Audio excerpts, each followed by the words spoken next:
غادي نطرق ليه هو فيروس كورونا اللي كيتضمن مجموعه من الانواع اللي كتميز بالقدره العاليه على تطوير الطفرات، يعني انه كيتبدل بسرعه كبيره.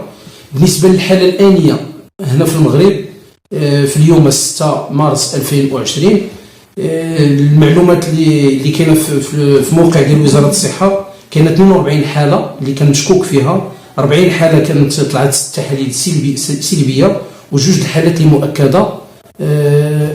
يعني واحد الشخص اللي صغير في العمر عنده شي 39 سنه، الحاله ديالو الحمد لله مستقره. الحاله الثانيه مراه العمر ديالها 89 سنه، الحاله ديالها حرجه ولكن بجوجهم كيتمثلوا للشفاء.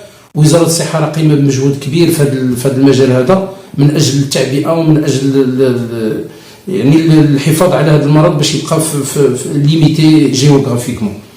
بالنسبه للنقطه الاولى اللي بغيت نشير ليها هو العدوى بهذا الفيروس كورونا.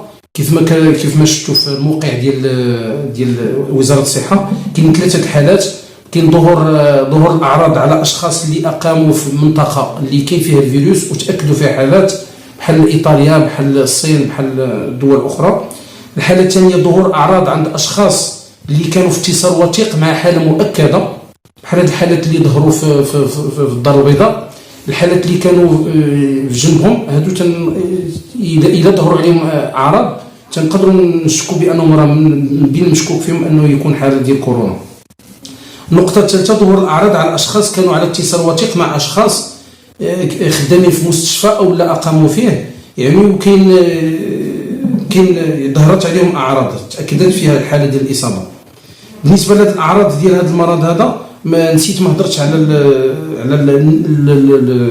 الوقت ديال ظهور الاعراض هو 14 يوم. هذه الفتره هذه مهمه، هي اللي تتخلي ان المريض مش شاكين فيه، يعني تيكون عنده كونتاكت مع شي مريض اخر اللي مؤكد الحاله ديالو، وتنخليو هاد 14 يوم في يعني ماشي حجز، يعني في واحد المنطقه اللي تيكون فيها بري اون شارج وهذا باش نشوفوا واش تظهر عليه الاعراض ولا لا. بالنسبه للاعراض ديال هذا المرض كتجلى في حمى، سعال، ارتخاء تام، ضيق في التنفس، وتتقدر هذه الحاله هذه تتمشي حتى الفشل التنفسي اللي تيلزم اخضاع المريض للتنفس الاصطناعي بوحدات العنايه المركزه. كيف ما كتعرفوا ان الفيروس كيهاجم الرئتين بالخصوص. الدواء لحد الساعه ليس هناك دواء وليس هناك لقاح.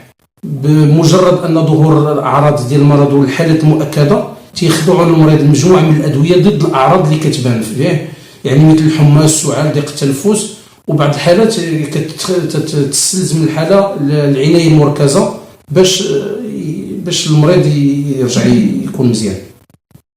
بالنسبه اللي خصنا ناكدوا عليه حاليا بعد دخول هذا المرض للمغرب وبعد تاكد حالتين، يعني هاد الحالات اللي تيكونوا اون كونتاكت مع هاد الحالات يعني ممكن ينتشروا في المغرب كامل.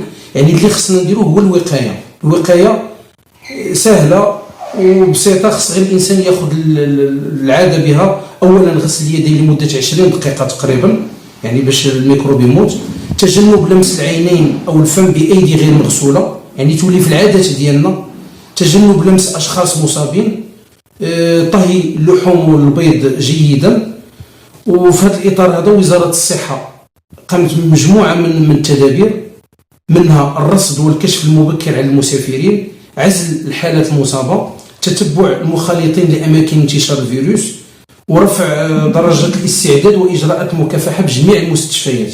لان يعني كيف ما كتعرفوا ان المغرب ديالنا كبير والمستشفيات كثار، وخلاص البيرسونيل يعني الموظفين لا الطبيين وشبه الطبيين كل شيء معبأ لمواجهه هذا المرض.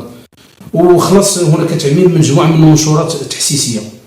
في الاخير تنتمنى ان من الجميع عدم الانصياع وراء المغالطات والاشاعات هنا وهناك، والتتبع الخطي للحاله الوبائيه والتتبع الخطي للحاله الوبائيه في المغرب. هناك الموقع ديال وزاره الصحه باش تعرفوا الاخبار بصح، هو www.santé.gov.ma. والله يحفظ الجميع. شكرا.